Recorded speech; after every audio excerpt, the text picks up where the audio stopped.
there. Thank you very much for joining us. This is Friday Briefing, and my name is Betty Callis. So glad that you could join us this evening as we take a look at the top stories tonight, but also give you a good dose to start the weekend off. It is the 28th day of April 2017, and I trust that you've had a great day. All right, so aside from all the politics and politricks and other stories that have been developing throughout the day, I have my guest uncles with me tonight. And tonight we have another party in studio. Yeah, the brown jacket party. I'm sure it's called jacket party. Professor Comedy Group. Thank you so much, guys, for coming. Asante. Okay, do you have to like say it in unison, like Asante Sana? We say in jacket party, the only thing we say in unison is msitutishe. Yeah. Msinitishe tafadhali. Ama namna gani? Ama namna gani? How did you introduce yourself? Ulijiita jina gani? Like my name, like Betty Kyalo. No. Don't you know you have a Kalenjin name? Uko Rift Valley wanakuita jina. Betty Chepchumba. Yeah. Ama namna gani? Okay. Usisahau chebucheche. Chebucheche. All right, sawa. Good evening. Thank you very much for joining us. This is Friday Briefing. I'm Betty Chepchumba Kyalo. Thank you so much. All right, guys. So what are we expecting from you tonight? Will we have the latest in regards to politics? Yeah. Tutatangaza presidential candidate yetu ya Chagat Party baadaye. We have a four principles. Tutaweza kuongeza ukuwe 50 principles. We need a woman actually. Yeah. You need a woman. So unataka kukua unakaa kama Chagat. You actually don't need a chaga. Yeah. I don't need a jacket. Wacha tupigie William alafu ajue tu tumwambie tu ama namna gani. Willy, unapigia William? Yeah, tumwambie tu we are here. Wacha. Okay. Hello William.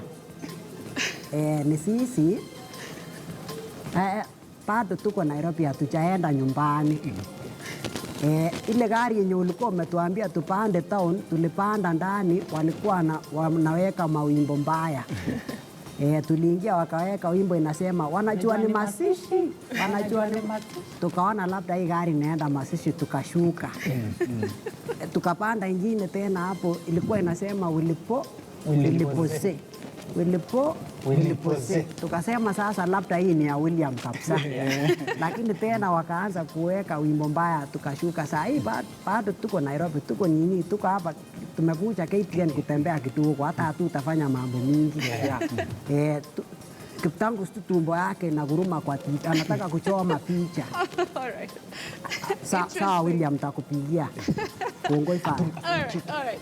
Kata simu tafadhali. Alright, so they are my guest anchors tonight, giving us a break from all the politics that we've been having here on KTN News and throughout the country. Of course, we have the latest. Remember, earlier on, if you had any information that NASA flag bearer Raila Odinga was supposed to be on the show, but he cancelled in the last few hours, and he said it's due to unforeseen circumstances. All right, so we'll be waiting for him another time. All right, so let's get straight to it with the highlights.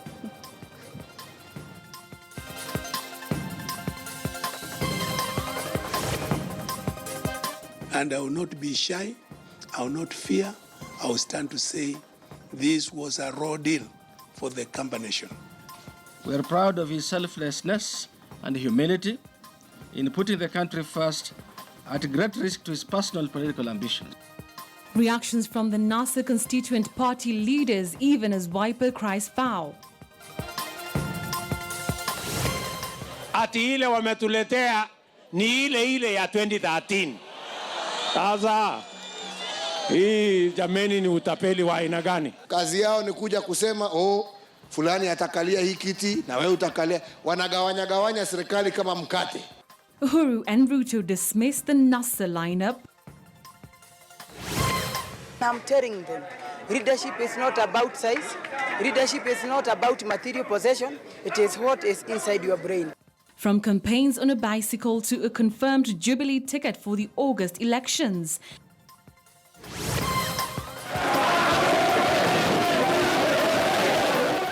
And a near punch-up in Nakuru during the ODM primaries.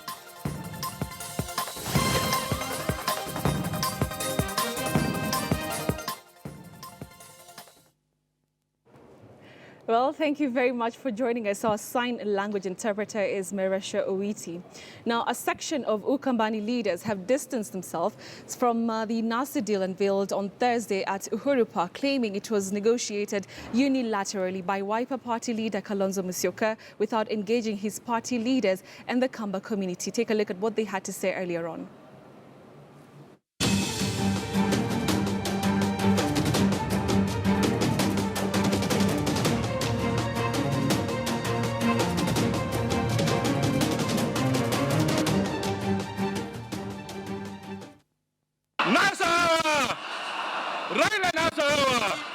Only a few hours after the unveiling of the National Super Alliance Pentagon, complete with their power-sharing deal, a section of Wiper leaders have expressed their disappointment. I will stand firm and say what is right for the Kamba nation. They deserve it. And I will not be shy. I will not fear. I will stand to say this was a raw deal for the Kamba nation.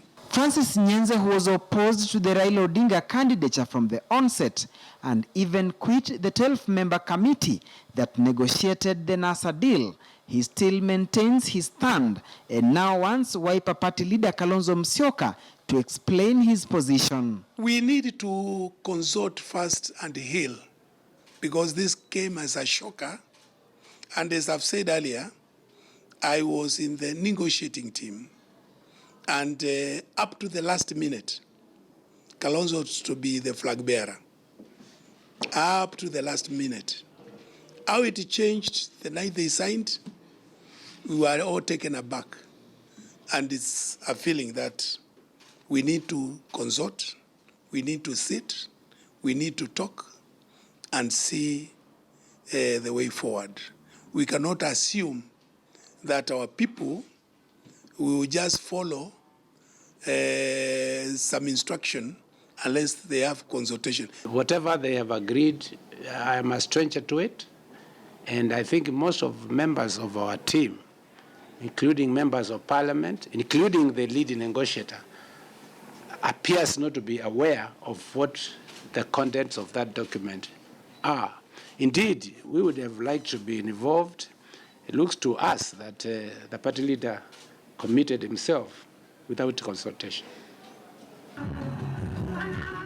Their sentiments painting a picture of an enraged community as they gave conditions if they are to drum up support for the NASA team. And we are not shy of saying what we believe. We will say it, and that's why you never saw us attend yesterday's Uhuru Park meeting.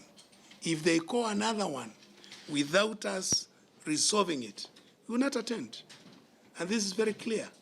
But even as they lamented at parliament buildings, their ANC counterparts were singing a different tune. Their party leader, Wycliffe Musalia Mudavadi, would become the premier cabinet secretary should NASA assume power. We are proud of his selflessness and humility in putting the country first at great risk to his personal political ambitions.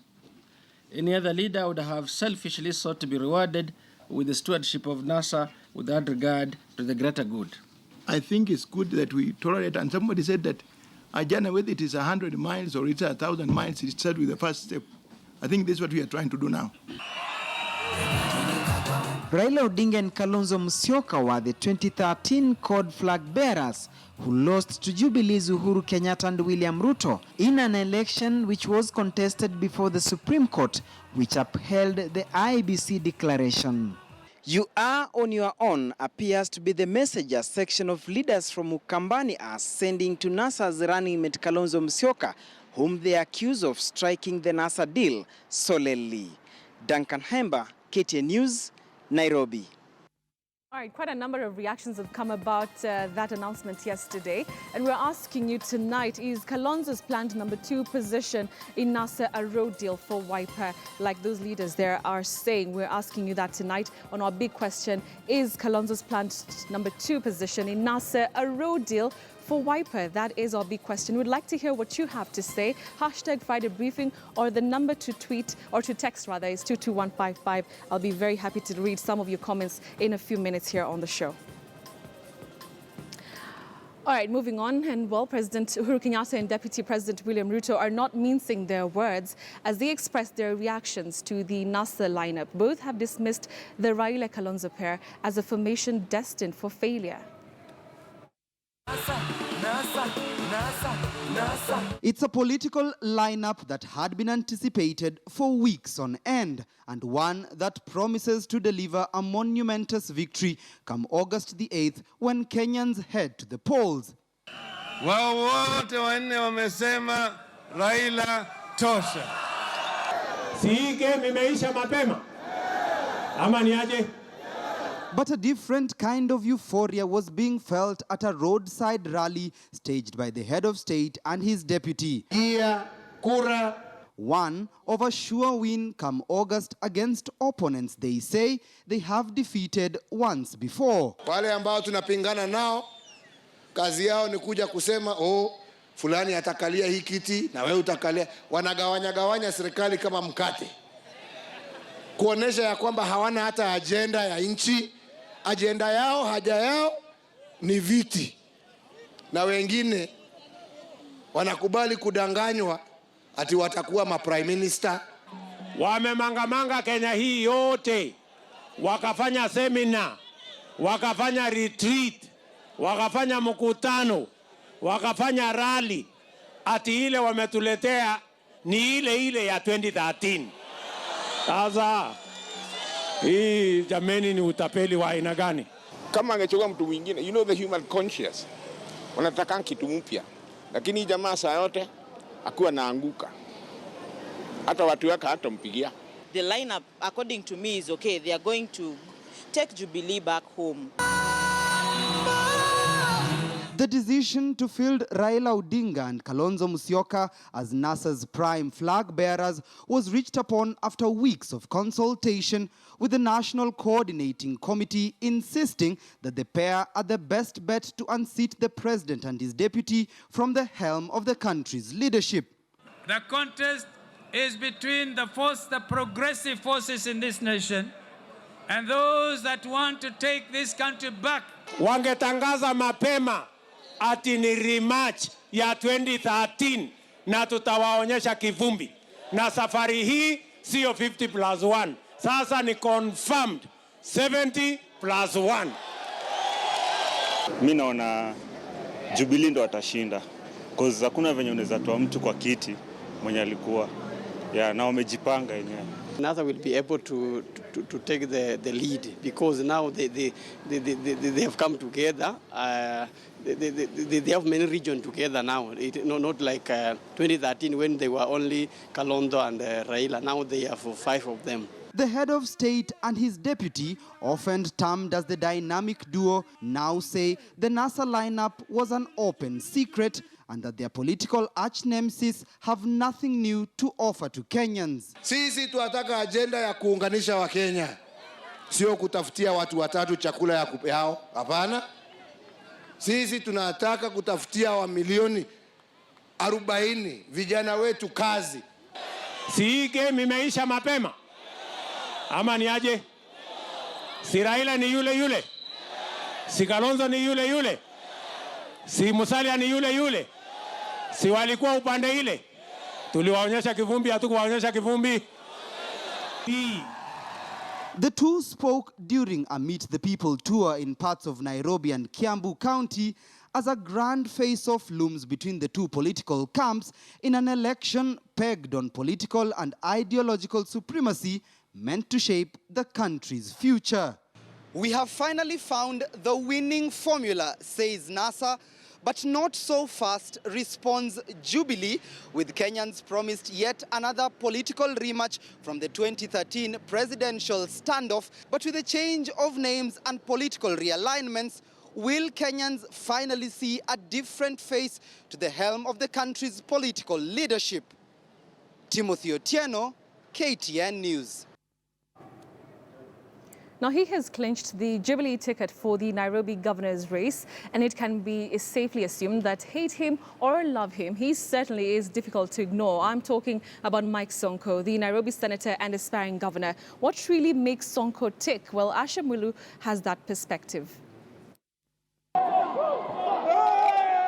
the Jubilee nominations are anything to go by, then the stage is set for an interesting election, especially for the big city. The man who's decided to shake things up in the Nairobi governor's race is already sending shockwaves across the capital. But Mike Mbuvi Sonko was not always perceived as a serious contender. In fact, his entry into politics caught many by surprise when he beat Ruben Dolo and Dick Wadhika in the 2010 Makadara by-election.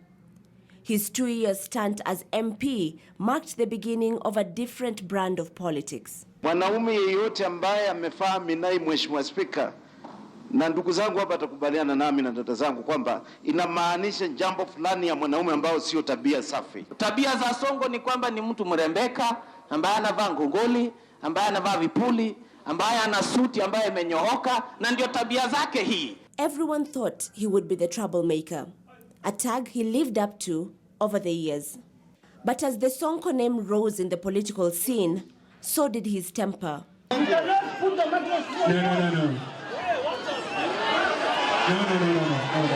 do that. No. Kindly, please. From alleged links to the underworld dealings, FBI inajua ni nani mlanguzi wa madawa ya kulevya, ni nani ameiba viwanja ndani ya port.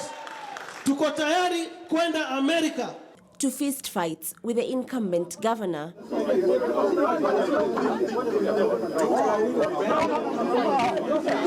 the president's speech, whether you like it or not. And the time he took himself a little too seriously. Rais Uhuru ako Togo. Deputy President William Ruto ako France. I am number 3 in command. Controversy followed the Nairobi senator wherever he went.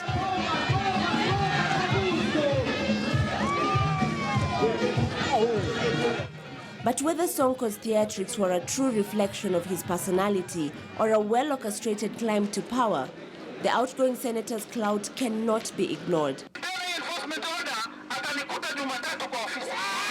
His close interaction with the ordinary Kenyan has solidified an almost fanatic support base for the senator.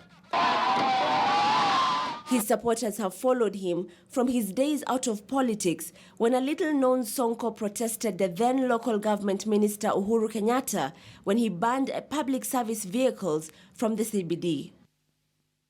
But will all this be enough to clinch him the governor's seat? Although contenders like the brazen Miguna have thrown their hat in the ring. And I'm saying, come baby, come. Many pundits say Nairobi is set for an interesting duel. Sonko faces the incumbent who got 49% of Nairobi's vote in 2013 against Ferdinand Waititu's 44%. Watoto wa maskini na watoto wangu watasoma.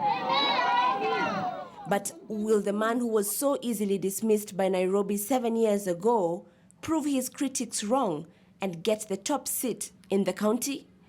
Only time will tell. Asham Wilu, KTN News. Dr. Wahome Gakuru will fly the Jubilee party ticket for the gubernatorial position in Nyeri County as former Madeira Member of Parliament Ephraim Maina clinches the Senate ticket and Rahab Mukami grabs the ticket for the woman representative incumbent Priscilla Nyokabi. But as Mashirima Kapombe reports, a 22-year-old's win for the Gatitu Muruguru MCA ticket is a story that aims straight for the heart in Nyeri.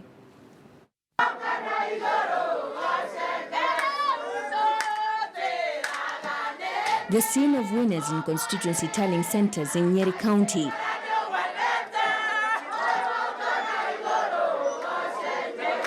Cheers of triumph rent the air as newcomers thrashed incumbents. But for 22-year-old Simon Muthe, his win in the MCA Gatito Morogoro ward may have meant just a little bit more than that. Walinishika vile nilikuja, hata kama nilifanya kampeni na bike, wakanishika kabisa, and I'm telling them, leadership is not about size, leadership is not about material possession, it is what is inside your brain. His 7 opponents perhaps dismissed Simon and his bicycle months before the election as he would voters personally. Although I had a lot of challenges, na nilikuwa mpaka majamaa wananiangalia wanasema sisi tunaweza shindwa na jamaa kama yule. But I went house to house, I talked to my people until I reached where they were, and hata wakasema heri huyo kijana. His efforts then did not go unnoticed by voters who voted for him overwhelmingly. We were 8 people who were contesting for the ticket, but I won them with a margin of 772. While there has been a bittersweet relationship between the county government and Nyeri MCAs, Simon gives an assurance that the relationship will now be harmonious. Na Nyeri si ya vita tena, bali tutashikana na governor yule tumepata siku ya leo, tutafanya kazi pamoja and all will be well. So it's a wrap from the county of Nyeri, but perhaps the story that will be talked about for days by wananchi here in this county will not be about the incumbents who are flawed by newcomers, but of a 22-year-old who now calls himself David, who trumped Goliath. Mashirima Kapombe, KTN News, Nyeri. Congratulations to Simon, aka David. All right, we move on with our coverage. And ODM nominations at Nakuru West Primary School turned violent after a voter confessed he had voted at the polling station despite being a registered voter in another place. The middle-aged man stormed the polling station accompanied by Hezron Okiki, who is vying for the Nakuru Town West parliamentary seat on an ODM ticket, and demanded for the immediate suspension of the voting. The young man, whose identity was not immediately established, displayed his stamped finger, indicating he had already voted.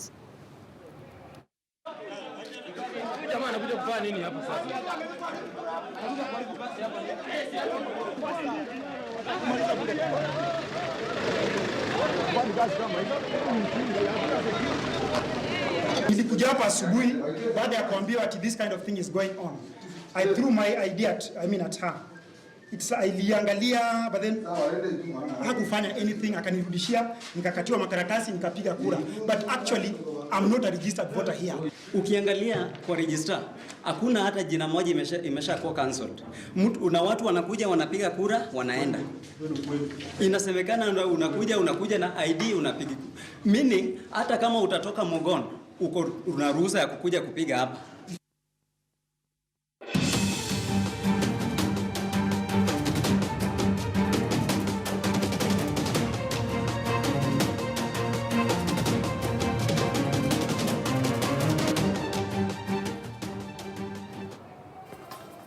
All right, so we want to take a break here on Friday Briefing, but let's just have a reminder of our big question tonight. And we had asked you something to do with that announcement yesterday, and we're asking you, is Kalonzo's planned #2 position in NASA a real deal for Wiper? Quite a number of comments, I must say, coming through. Let me just sample one or two before we continue.